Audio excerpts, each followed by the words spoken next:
ونستغفره ونعوذ بالله من شرور أنفسنا وسيئات أعمالنا. من يهده الله فلا مضل له ومن يضلل فلا هادي له. وأشهد أن لا إله إلا الله وحده لا شريك له، وأشهد أن محمدا عبده ورسوله. يا أيها الذين آمنوا اتقوا الله حق تقاته ولا تموتن إلا وأنتم مسلمون. يا أيها الناس اتقوا ربكم الذي خلقكم من نفس واحدة وخلق منها زوجها وبث منهما رجالا كثيرا ونساء، واتقوا الله الذي تساءلون به والأرحام إن الله كان عليكم رقيبا. يا أيها الذين آمنوا اتقوا الله وقولوا قولا سديدا يصلح لكم أعمالكم ويغفر لكم ذنوبكم، ومن يطع الله ورسوله فقد فاز فوزا عظيما. أما بعد، فإن أصدق الحديث كتاب الله، وأحسن الهدي هدي محمد صلى الله عليه وآله وسلم، وشر الأمور محدثاتها، وكل محدثة بدعة، وكل بدعة ضلالة، وكل ضلالة في النار. عباد الله، إنما يقوي الصف وحدة التصور. الإنسان عنده سلوك وعمل، وعنده تصور وقيم. سلوكه وعمله يتحرك وفق تصوره وقيمه، ولذلك كان الاعتقاد في الإسلام مقدم على العمل، لأنه الذي يهيمن عليه والذي يوجهه. وإذا توحد الناس في تصورهم اتحد عملهم واستقام سلوكهم، واندفعوا برجل واحدة وبساعد واحد نحو هدفهم لتحقيقه. لكن إذا تباينت التصورات واختلفت الآراء أدى ذلك إلى تباين المواقف والأعمال، ومن ثم يكون هناك إضاعة للجهود وتشتيت للطاقات. وقد والله ساءني أن يحدث ليلة البارحة في ساحة التغيير بصنعاء تنازع حول شعار هذه الجمعة، وما كان ينبغي للثوار أن يختاروا شعارات تؤدي إلى فرقة وتنازع. فالمطلوب في هذا الوقت العصيب، وفي وقت يصر فيه النظام على تسلطه وطغيانه وظلمه وجبروته، نحن أحوج ما نكون إلى جمع الكلمة ووحدة الصف وإزالة أي بوادر فرقة بين الناس.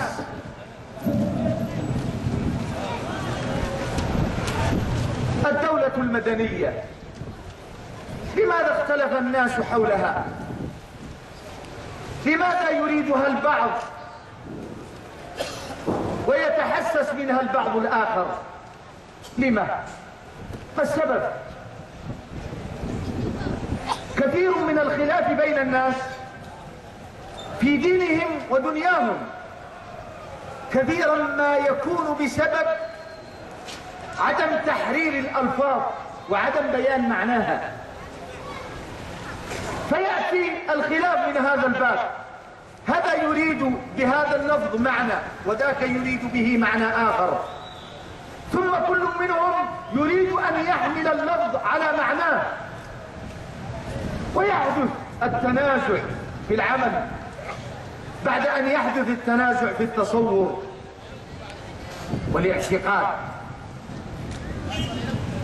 الدولة المدنية بعض الناس بل هم الكثرة منهم لا يقصدون منها إلا معاني طيبة، يقصدون منها أن يكون العسكر والجيش محكوم بالدولة لا حاكم لها، يقصدون بها التمدن والتحضر والرقي، يقصدون بها النفرة من الفوضى وعدم قيام العدل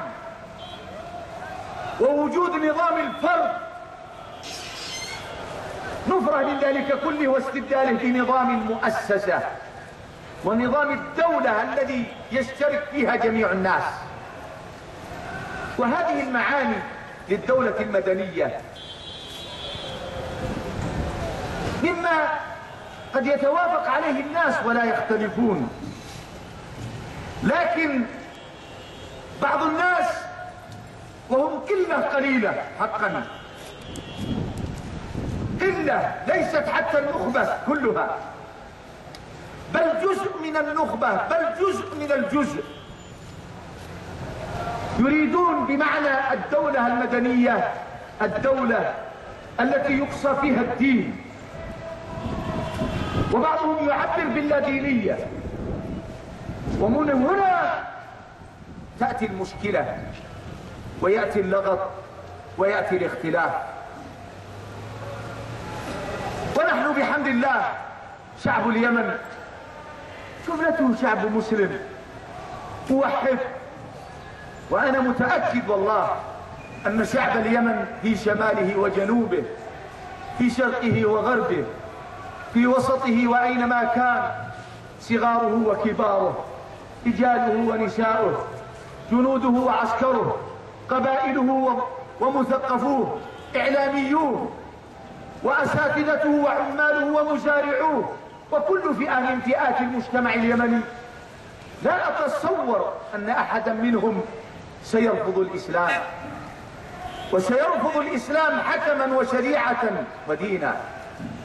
بل الدستور القائم هذا ينص على أن اليمن دولة عربية إسلامية، فاليمن دولة إسلامية، وينص على أن التشريعات أو على أن الشريعة الإسلامية هي مصدر جميع التشريعات، فلا تشريع في اليمن إلا لشريعة الله عز وجل، ولا يمكن أن يرضى أهل اليمن بأن يحكمهم دين أو ثقافة أو مرجعية غير مرجعية الإسلام، لأننا شعب رضينا بالله ربا وبالإسلام دينا وبمحمد صلى الله عليه وآله وسلم نبيا.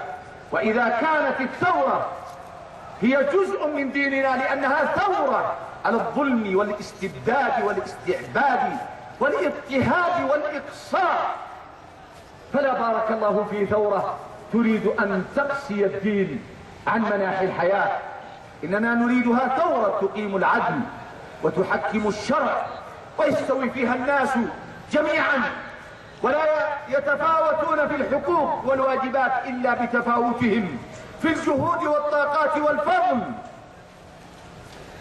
وأقف معكم في هذه اللحظات حول المبادئ التي يجدها كل الثوار في كل العالم العربي، مبادئ نبين هذه المبادئ ونقف عندها وقفات. المبدأ الأول حق إرادة حق الشعوب في اختيار حكامها، حق الشعوب وتجسيد إرادة الشعوب في اختيار الحكام. هذا المبدأ أن تكون الأمة هي التي يختار الحاكم، هي التي يراقبه، هي التي تحاسبه، هي التي تعزله إذا انحرف. هذا حق جاء به ديننا قبل أن تأتي به مبادئ الديمقراطية. ديننا هو الذي قرر أن لا بيعة لحاكم إلا برضا واختيار المسلمين، أن لا بيعة لحاكم ولا سمع ولا طاعة إلا بتسلط برضا وبيعة بعد تشاور وتريث وانتظار. هذا حق للأمة. الحاكم في الإسلام شريك للأمة يتعاون معها من أجل تحقيق المصالح الدينية والدنيوية، وليس متسلطا على رقابها وليس متجبرا عليها. والحاكم في الإسلام ليس هو رب لرعيته، وإنما هو شخص إنسان مثلهم شريك معهم، لا يفترق عن الرعية إلا أنه راعي اختاروه بإرادتهم. الحاكم في الإسلام ليس وساطة بين الشعب وبين من يحكمه وبين الله كما في الكنيسة، لا، الحاكم في الإسلام ليس وساطة أو وسيطا بين الشعب وبين الله، فلا وساطة بين الأمة وبين ربها إلا رسول الله صلى الله عليه وسلم. فالحاكم ليس رسولا. والحاكم في الإسلام ليس مرجعا للأمة في كل أقواله وأفعاله، فما فعله الصواب وما قاله هو الصواب، لا، الحاكم والمحكوم الراعي والرعية في الإسلام كلهم يرجعون إلى كتاب الله وسنة رسوله، كلهم محكومون بشريعة الله، يمر الأمر من الله ورسوله على الحاكم والمحكوم. ولذا يقول عمر في البخاري: وأيما رجل بايع رجلا من غير مشورة من المسلمين فلا يتابع هو ولا من بايعه تغرة أن يقتلى. جعل عقوبته القتل. أي شخص يبتعد على الأمة في اختيار حاكمها، ليس لفرد ولا فردين ولا ثلاثة ولا لجماعة أن تبتعد على الأمة باختيار الحاكم، بل الأمة هي التي تختار حاكمها برضاها واختيارها عبر نقبائها، عبر أهل الحل والعقد فيها. فهذا حق الشعوب نحن معه، وهو من ديننا، نعبد الله عز وجل بتجديده. لكن جزء آخر وهو حق الشعوب باختيار ما تحكم به، هذا ليس في الإسلام. فرق بين حق الشعب في اختيار الحاكم وعزله ومحاسبته، وبين حق الشعب في أن يشرع النظم والقوانين. الشعب ينظم عبر وكلائه، ينظم هذا الأمر، لكن هو الذي يشرع، فلا مشرع إلا الله. قال سبحانه: ولا يشرك في حكمه أحدا. ليس هناك شريك لله في التحليل والتحريم، ليس هناك عقوبة على أي إنسان في مال أو نفس أو عرض أو اعتقاد أو تصور إلا بنص من شريعة الله عز وجل. ليس هناك أحد يحلل إلا الله، ولا يحرم إلا الله، ولا يقيد حرية أحد إلا الله. أما المخلوق فهو كالمخلوق، فالكل محكوم بشريعة الله عز وجل. الله عز وجل يقول: وأن احكم بينهم بما أنزل الله ولا تتبع أهواءهم واحذرهم أن يفتنوك عن بعض ما أنزل الله إليك، فإن تولوا فاعلم أنما يريد الله أن يعذبهم ببعض ذنوبهم وإن كثيرا من الناس لفاسقون أفحكم الجاهلية يبغون ومن أحسن من الله حكما لقوم يوقنون. فلا أحسن من حكم الله ولا أجل من حكم الله. فمن الذي يجرؤ أن يكون لله ندا في التشريع؟ لا برلمان ولا حاكم ولا حزب ولا حكومة ولا شعب، الكل عبد خاضع لحكم الله عز وجل. هذا أمر عند المسلمين يجب أن يكون مقررا. فشريعة الله يجب أن تكون هي مصدر جميع التشريعات والنظم، وكل شيء من النظم والتشريعات والقوانين يخالف كتاب الله وسنة رسوله فهو باطل مردود، لا يلزم أحد من الأمة أن ينصاع له ولا أن ينقاد له. ومن أراد ذلك أو خلاف ذلك فقد أراد أن يتحاكم إلى الطاغوت، والله عز وجل يقول: ألم تر إلى الذين يزعمون أنهم آمنوا بما أنزل إليك وما أنزل من قبلك يريدون أن يتحاكموا إلى الطاغوت كلما تجاوز به العبد من معبود أو متبوع أو مطاع، يريدون أن يتحاكموا إلى الطاغوت وقد أمروا أن يكفروا به ويريد الشيطان أن يضلهم ضلالا بعيدا. فلا وربك، إلى أن قال سبحانه: فلا وربك لا يؤمنون حتى يحكموك فيما شجر بينهم ثم لا يجدوا في أنفسهم حرجا مما قضيت ويسلموا تسليما. فلا نستحي من شريعة الله ولا نخاف من أن نصدع لأننا نريد أن تحكمنا شريعة الله. لا نستكبر عن شريعة الله ولا نستنكف ولا نستحي منها.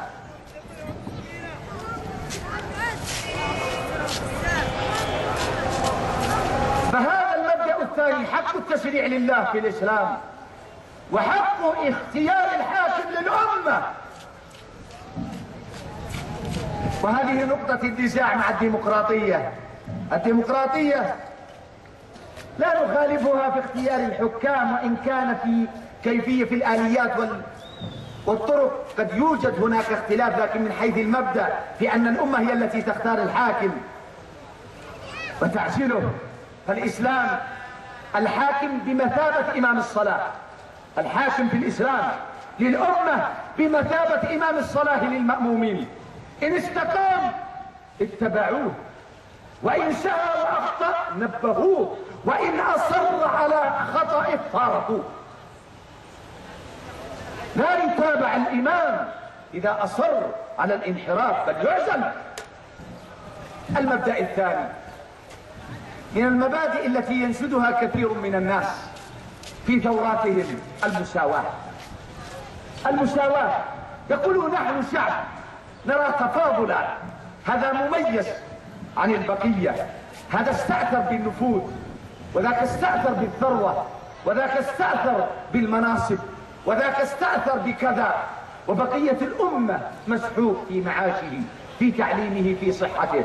فنريد مساواة، أن نكون سواسية، وهذا شيء طيب، شيء طيب. من حق كل إنسان أن يكون مع قرينه ومثيله متساويا في الحقوق والواجبات، وقد جاء الإسلام ليقرر ذلك.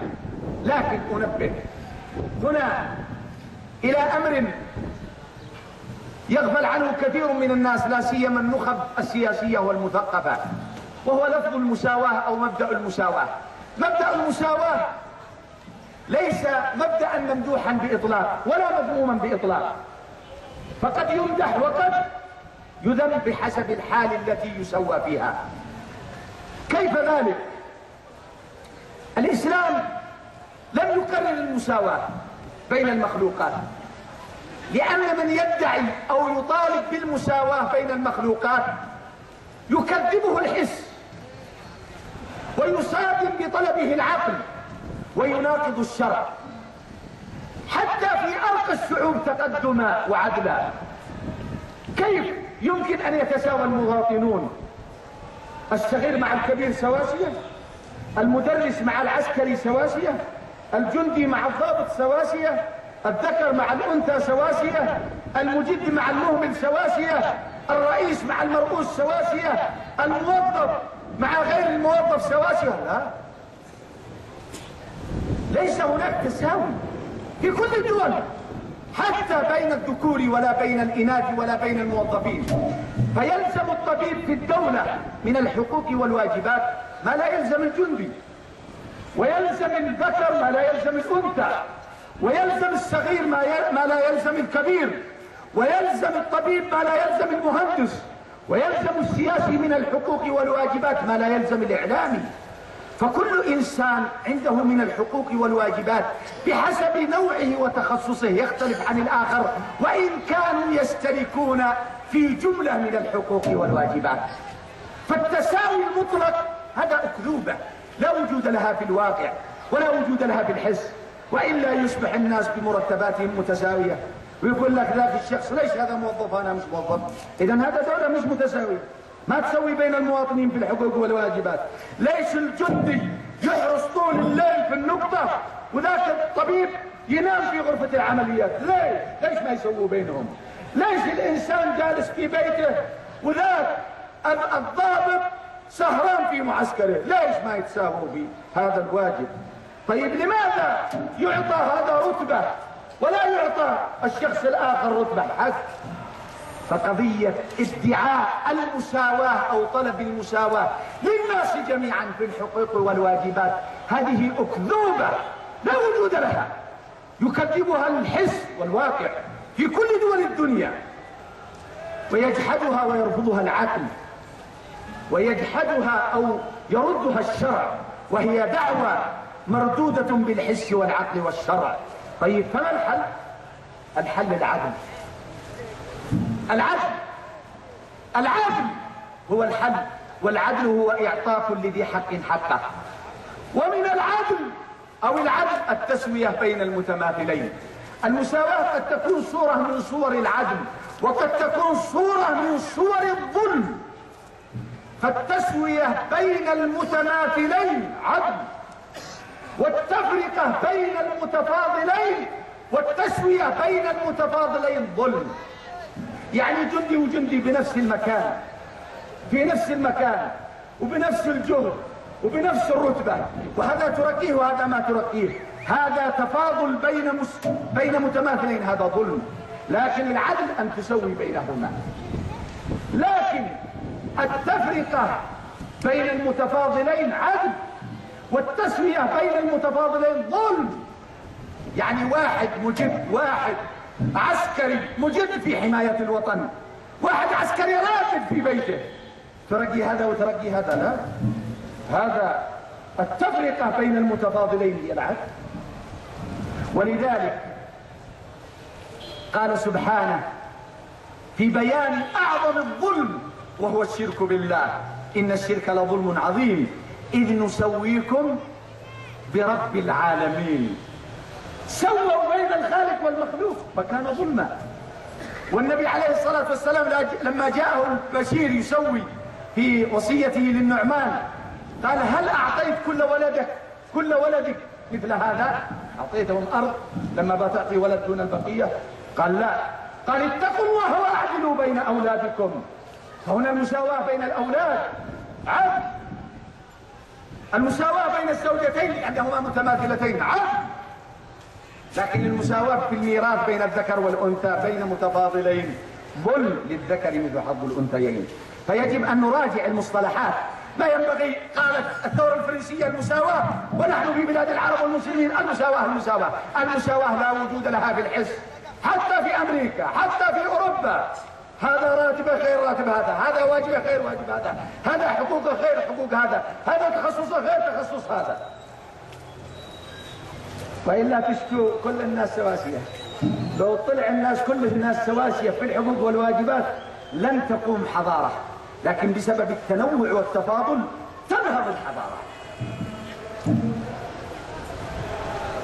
عباد الله، هذه مبادئ يجب أن نحترس ونحن نرددها، يجب أن نعرف مدلولاتها، يجب أن نعرف ماذا نريد، فيجب أن نطالب بالعدل وتحكيم الشرع.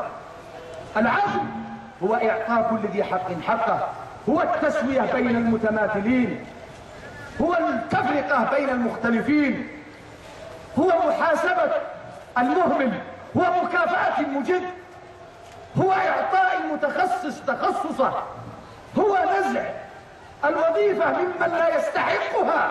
هذا هو العدل، إعطاء كل ذي حق حقه. ولذا جاء القرآن يأمر بالعدل والقسط، ولم يأتي يأمر بالمساواة والتسوية. إن الله يأمر بالعدل والإحسان وإيتاء ذي القربى. وقال سبحانه: قل أمر ربي بالقسط. وقال سبحانه: وأقسطوا إن الله يحب المقسطين. أقول ما سمعتم وأستغفر الله العظيم لي ولكم فاستغفروه إنه هو الغفور.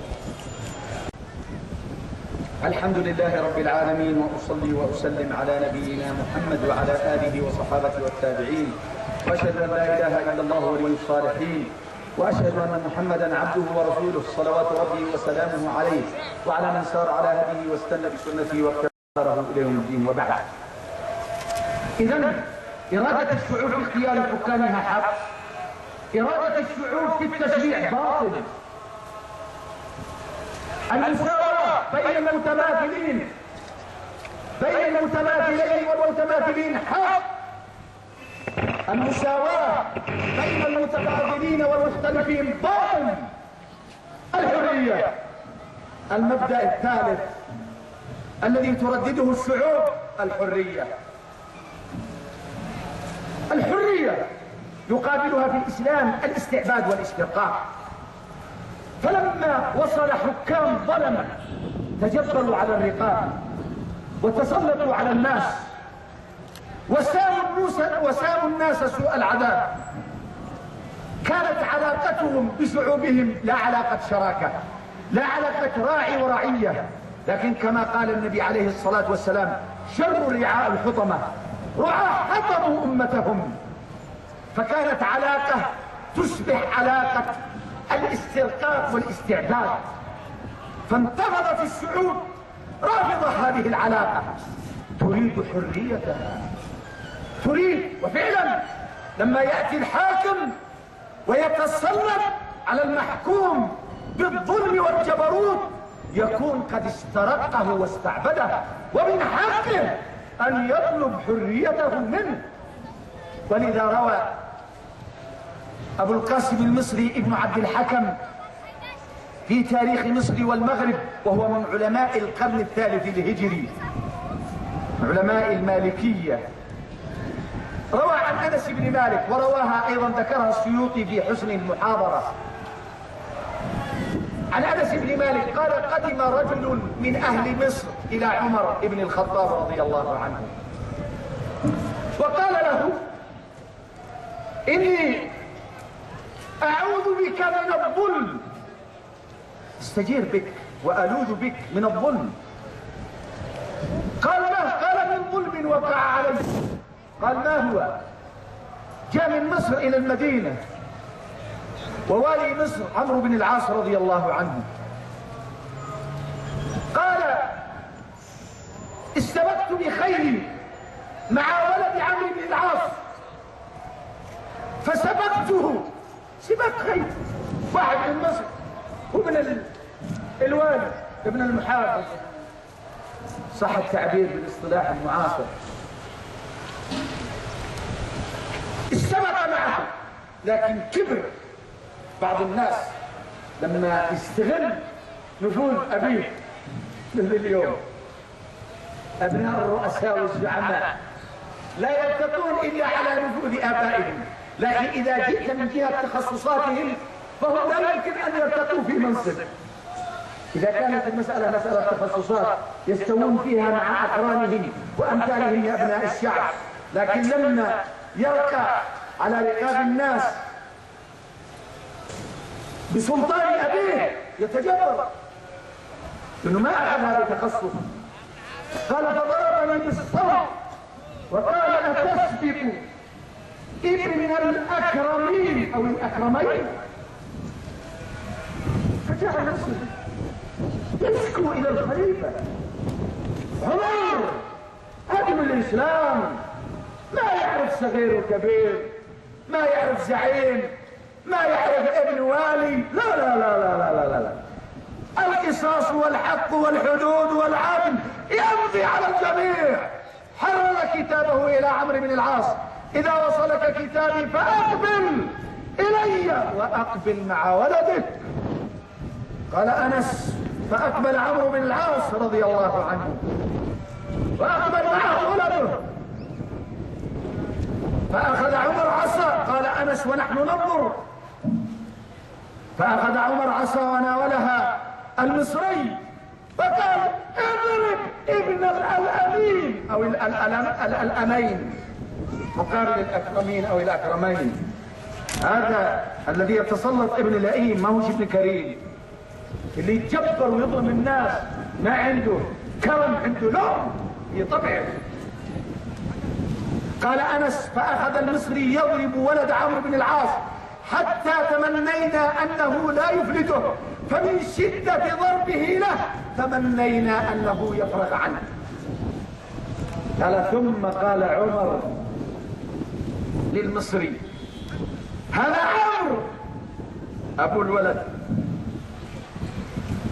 مر بالعصا على ضلعه، لأنه ضرب بسلطان أبيه، يعني خذ أيضا القصاص منه.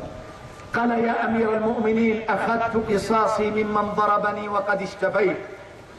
قال عمر لعمرو بن العاص مغضبا: من كم، أي منذ متى، من كم استعبدتم الناس وقد ولدتهم أمهاتهم أحرارا؟ فقال: يا أمير المؤمنين، لم يبلغني ولم يأتني هذا الشاكي. فالأمة والناس يولدون أحرار ولا يقبلون الاستعباد، لكن هناك معنى للحرية، فهذا المعنى للحرية مقابل التحرر من الاستعباد والاسترقاق والتجبر والتظلم والظلم والجبروت، فهو حق، وهذا مطلب حق. لكن هناك معنى باطل للحرية، وهو التحرر من كل القيود. يقول لك بلا قيود، تحرر من كل القيود، سواء قيود دينية أو قيود اجتماعية أو قيود ثقافية أو قيود لا لا لا لا لا, لا. هذه أيضا أكذوبة لا وجود لها على الكرة الأرضية. لا يوجد في الدنيا حرية مطلقة. كل الحريات في العالم الأول والثاني والثالث بزعمهم كلها حريات مقيدة. وأنا مرة أقول لصحفية في الBBC لما سألتني عن الحرية في الإسلام، قلت لها: الرجل البريطاني أو المواطن البريطاني في لندن يخرج يفعل ما يريد في الشارع، يدخل الدكان فيأخذ ما يريد ويدع ما يريد، يوقف سيارته حيث يريد، يأخذ ما يريد، يضرب من يريد، يتحلى ويتقلد الوظيفة التي يريد، يذهب أينما يريد، يدخل أينما يريد، يخرج من المكان الذي يريد. قالت: لا. قلت: لما؟ قالت: لأن هناك قانون ونظام ينظم هذه الحرية. فنقول: لا يوجد في العالم حرية مطلقة، كل الحريات مقيدة. مجرد يوجد في الدولة دستور وقانون تصبح الحرية ماذا؟ مقيدة.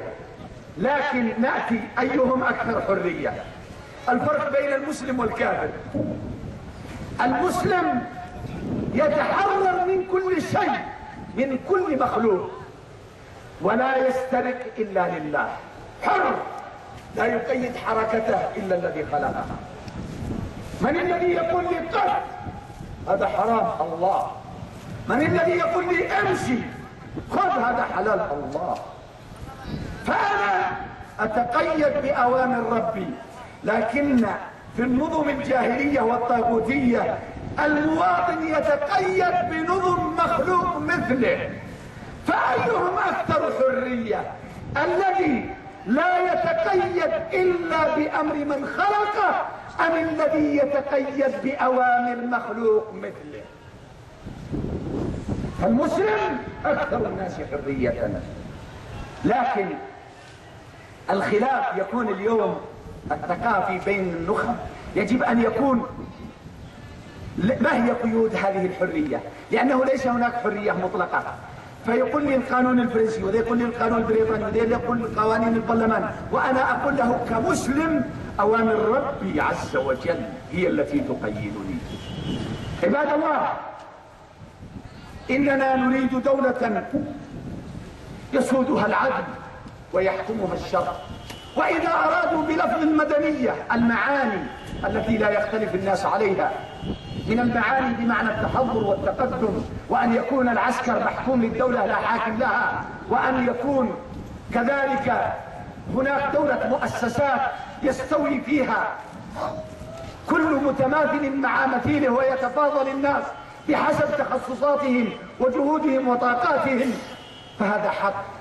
ولذلك حتى نخرج من اللغط نطالب من يطلقون هذه الألفاظ أن يقولوا من أجل دولة مدنية مرجعيتها الإسلام، أو ذات مرجعية إسلامية نرجع فيها إلى الإسلام ونحتكم فيها إلى الإسلام، نخرج من هذا اللغط. وإذا استسلمنا لربنا وخضعنا لشريعته وحكمنا شرعه فينا وأنبنا إليه وتوكلنا عليه ولم نستنكف عن الصدع بالدعوة إلى تحكيم شرعه، نصرنا على عدونا وأيدنا في حالنا ومآلنا وجعل مآلنا إلى خير. هذا وصلوا وسلموا على البشير النذير. إذا أمركم الله بالصلاة عليه فقال إن الله وملائكته يصلون على النبي يا أيها الذين آمنوا صلوا عليه وسلموا تسليما. اللهم صل وسلم وبارك على نبينا محمد وعلى آله وصحابته وعلى من سار على هديه واستنى بسنته واختفى أثره إلى يوم الدين. اللهم حبب إلينا الإيمان وزينه في قلوبنا وكره إلينا الكفر والفسوق والعصيان واجعلنا من الراشدين.